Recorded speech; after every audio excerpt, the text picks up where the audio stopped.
Hey, what is happening, YouTube? We are out here in Canton, Georgia, my hometown. Just enjoying a little walk around. And kind of see it's just your normal, small southern town. And today, having a little fun. I've got two cameras with me. I've got the old Pentax Spotmatic with the 55mm Super Takamar on it. And down here, you can see I've got the X Pro 2 with a 35mm f2 on it. So shooting some film or doing what's called the sunny 16 rule with the film camera, which means in sunny areas I set it to f16. I set my ISO to the ISO of the film, 400, and the closest shutter speed to that number of ISO, which is 500 on this camera. And that kind of gives a start because the meter doesn't work. And out shooting some film, having some fun. Unfortunately, this film won't be developed in time for me to do this video for y'all. But in the next few videos up, I'll have some developed film, and we're going to go through scanning it and the whole 9 yards. So, talk to you in a little bit.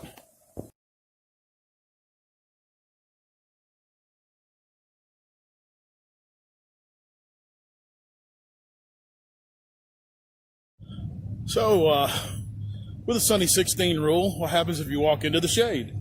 Well, you drop it to f11. And, or that's on a cloudy day, sorry. If it's shade, you drop it to f8. So right here, if I was shooting in this area right here, in the shade, I'd drop it to f8. If it were cloudy outside, it'd be f11. And that spot of sunlight right there, it'd be f16. So that kind of gives you the sunny 16 rule. Just remember, sunny day, f16. Set your ISO to the ISO speed of the film, and set your shutter speed to the closest shutter speed to that number of your ISO, the reciprocal of it. So, in this age of digital photography, why would we shoot film? What's the point? Well, honestly, it's fun. I think it teaches us patience, and you know, it's a different world shooting a film camera. You don't know what you're going to get until you get it processed. You don't know if you got it right until you got it processed, and definitely teaches you a lot of patience. Plus, these old mechanical cameras slow you down. They make you think.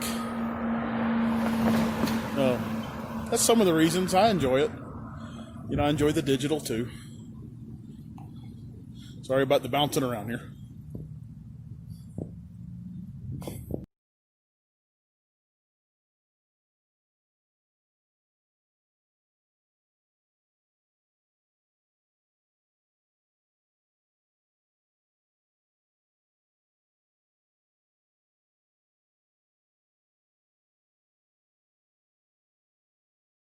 So let's talk about the other camera that I've been carrying around. I've gone down the mirrorless rabbit hole even further. Done something else I said I'd never do. Not just mirrorless, but a mirrorless rangefinder. This is the X Pro 2 from Fujifilm. I was so impressed with the XT100, and that's an entry level, that I wanted to give some more of their pro equipment a try, so I sold the D4 and bought this little jewel and a couple of lenses. And I got to tell you, I'm impressed. It has a neat hybrid viewfinder.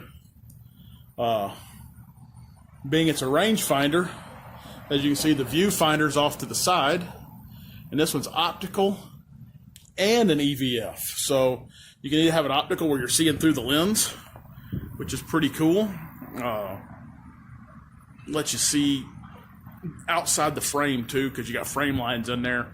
So it lets you see outside that frame walking in.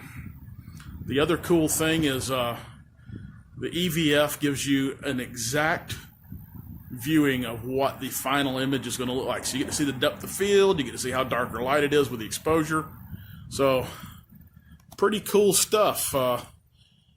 Really good performing camera. For an APS-C camera, it's got a lot of dynamic range. Very impressed with it. It's lightweight, and this little 35 f2 lens that I have on there. This whole camera's got weather sealing, the whole 9 yards, which, I mean, still don't recommend you go run out in the rain with them, but if you got caught in a downpour, camera stands a much better chance of surviving. And also for those of us who like to go out and shoot street photography in bad weather too, so just a little more chance of the camera making it.